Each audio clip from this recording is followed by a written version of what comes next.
Hello friends, हर हर महादेव, जय छठी मैया। तो देखिए, आज पहली अरग का दिन है और मेरे यहाँ ठेकुआ बनने की तैयारी हो रही है। मेरी मतलब तीसरे नंबर की सासू माँ है।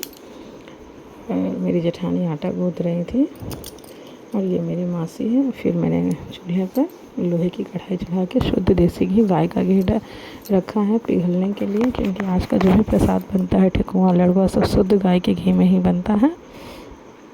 और कुछ ठेकुआ मैंने बनाया था, कुछ ठेकुआ मेरी जेठानी ने बनाया था, क्योंकि हम दोनों का ही व्रत है। तो ये जो ठेकुआ होता है ये गेहूँ से बनता है। गेहूँ को थोड़ा मोटा दरदरा पीसते हैं, उसमें घी, गुड़ और जो ड्राई फ्रूट्स होते हैं, नारियल, सौंफ, ये सब चीज़ें डाल के अच्छे से गूँथ के फिर बनाया जाता है। और हर एक ठेकुआ में एक लौंग को बीच में घुसाया जाता है।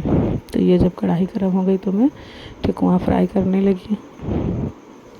इसे बहुत ही धीमे आंच पर फ्राई करना पड़ता है।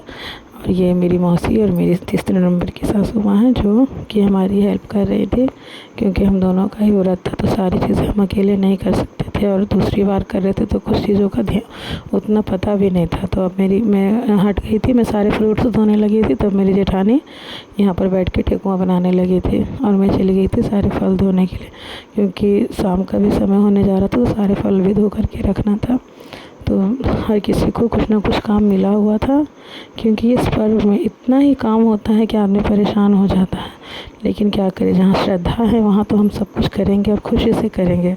इसीलिए हम लोग करते हैं। हम लोग अपने काम भी बाँट लेते हैं कि किसको क्या करना है। ये देखिए, हमारा ठेकुआ बन के एकदम तैयार हो गया।